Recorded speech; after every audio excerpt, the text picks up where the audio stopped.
बड़े भैया, ये अपने घर जाना चाहती है। जाना भी चाहिए। 4-5 महीने हो गए, मायके की याद भी आती होगी इसे। और अर्जुन, तुम्हारे ससुर जी तुम्हें कई बार बुला चुके हैं। तुम भी कुछ दिनों के लिए हो आओ, तुम्हारा मन भी बहल जाएगा।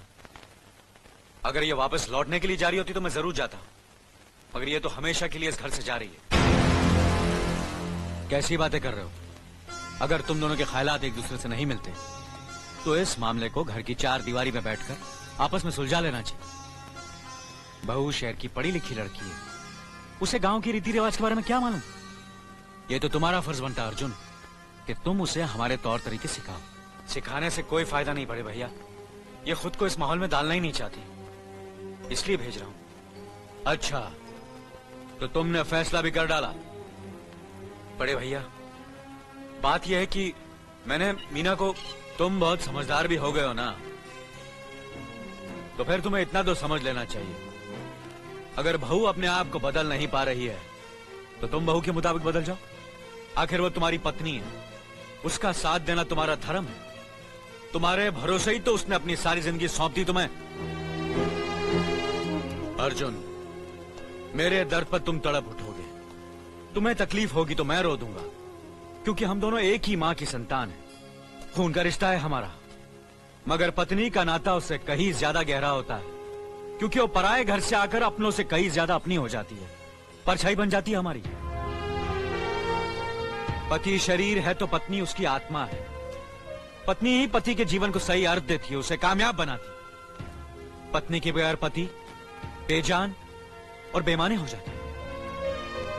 अगर आज तुम अपनी पत्नी को हमेशा के लिए उसके मायके छोड़ाओगे तो यह गांव, यह समाज क्या कहेगा हमारे बारे में? जरा सोचो अर्जुन, न्याय के सिंहासन पर बैठकर जो लोगों के अच्छे बुरे का फैसला करता है, अगर उसी के घर में नाइंसाफी होगी तो लोग हंसेंगे हम पर, किसी को मुंह दिखाने के काबिल नहीं रहेंगे हम।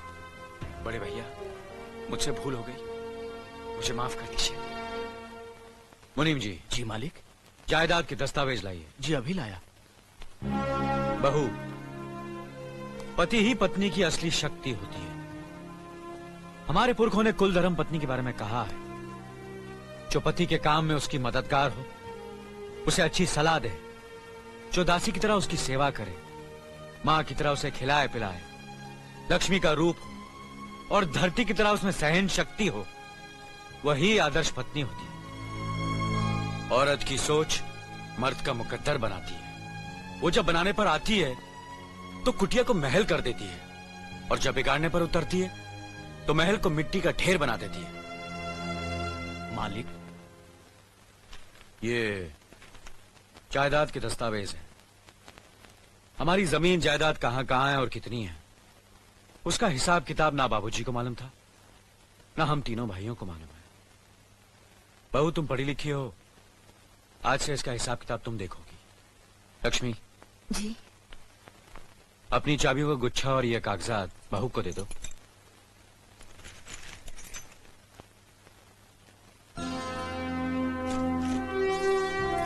आज से तुम इस घर की मालकिन हो। तुम जहां कहोगी, जिस कागज पर कहोगी, हम तीनों भाई चुपचाप आंख बंद करके दस्तखत कर देंगे। जैसा कहोगी वैसा ही करेंगे।